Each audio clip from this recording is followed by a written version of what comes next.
Hello, world history students. This is Mrs. Politsky, and I have your notes for Chapter 5, Section 3, Greek Achievements.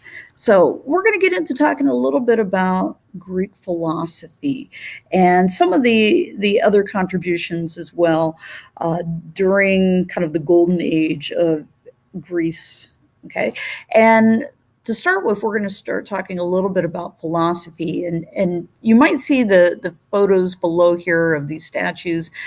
This is what I would kind of call collectively the trinity of Greek philosophers: Socrates, Plato, and Aristotle.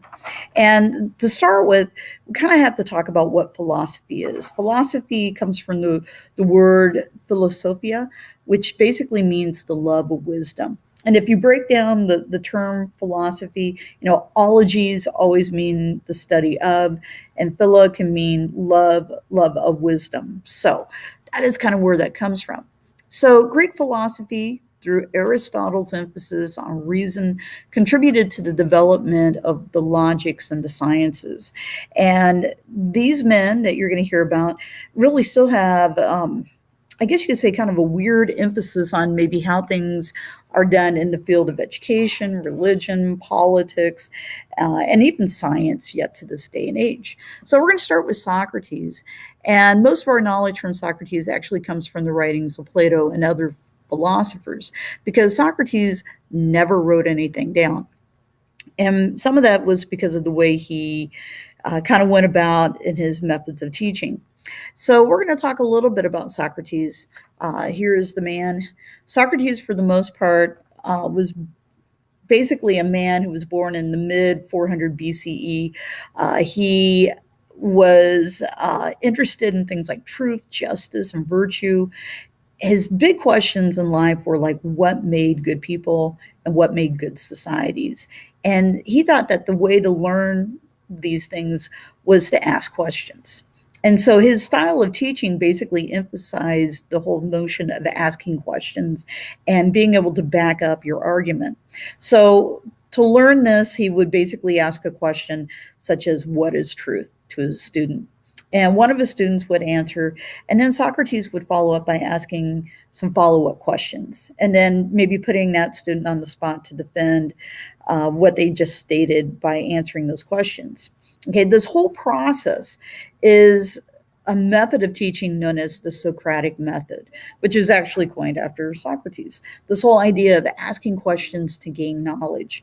And what he hoped that is that he would discover the basic nature of life itself, understanding human behavior by the ways that we would defend and explain ourselves. One of the things that's interesting is he had enemies. And a lot of the governmental leaders of Athens were not necessarily all that excited about some of the things that Socrates was doing. Matter of fact, at some point in his life, he's going to be accused of corrupting the youth of Athens, and he's going to be sentenced to death. And he has the opportunity to run away, but he believes that the principle of staying and following through with the punishment is the right way to do. And certainly that is something that is kind of controversial. So we're going to move on to Socrates' student, a man named Plato.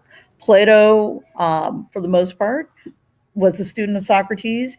He also was interested in human behavior, but unlike Socrates, he actually did write things down. And he wrote several works, but probably the most famous of his works was something known as the Republic. It was pretty much about political science.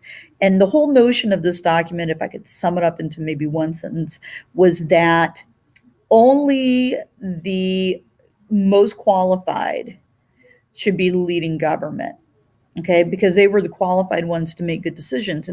And to have that, you would have to be a philosopher, not necessarily a citizen of Athens. Hence, there were some people that were upset with Plato because he didn't support the direct democracy of Athens because of that statement. One of his greatest contributions was the founding of an institute called the Academy. The Academy was a school where respected philosophers could teach their students and hold debates and really formalize a philosopher's education. And in a way, it becomes the model for the educational system. Okay. He had a student, a guy named Aristotle. And Aristotle, unlike Socrates and Plato, wasn't so much interested in human behavior, but he was interested in the nature of the world around him. He studied at the academy, and he really enjoyed topics such as art and politics, biology, astronomy, and he was really interested in things like literature and poetry. So, in a way, Aristotle is really kind of a well rounded fella. He put a lot of emphasis on the idea of reasoning. And this idea of reason is like the clear and ordered thinking through careful observations and thinking rationally, which really is kind of the basis of like the scientific methodology. He also came up with the field or developed the field of logic, and that's the process of making inferences. And he taught that people could use what they already knew to infer new facts. In other words, drawing conclusions, which again is kind of the basis of the scientific methodology.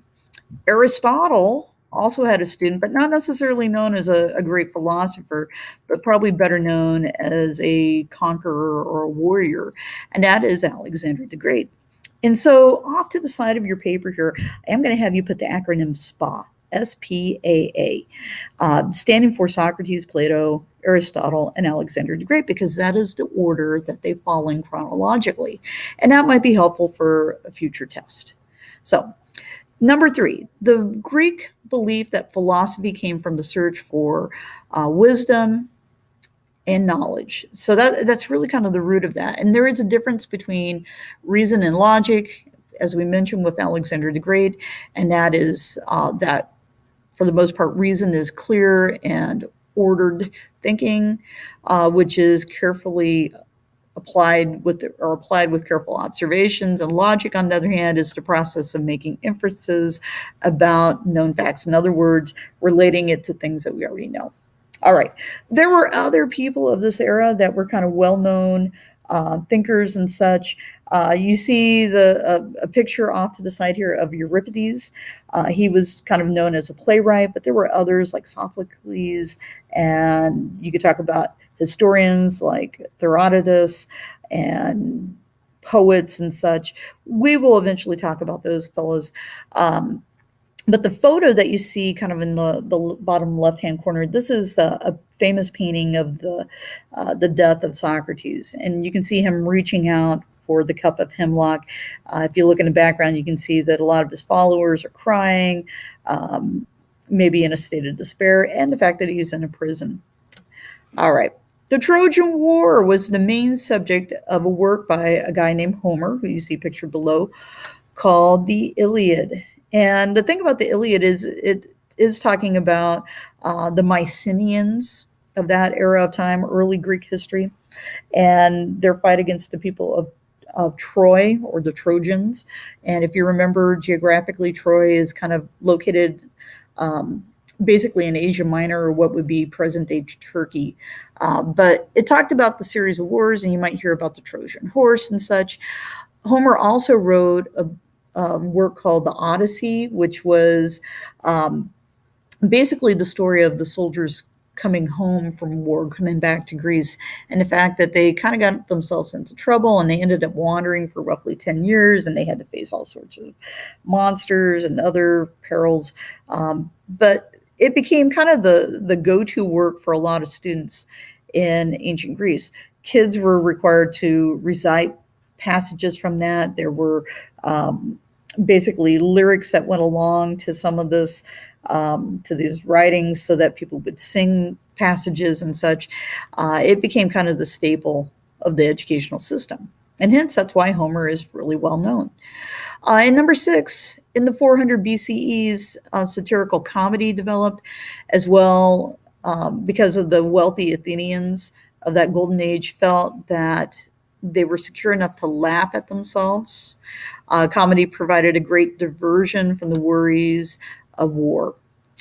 And number 7, the major aim of Greek art and architecture was to express the Greek love of visual beauty. Thank you very much.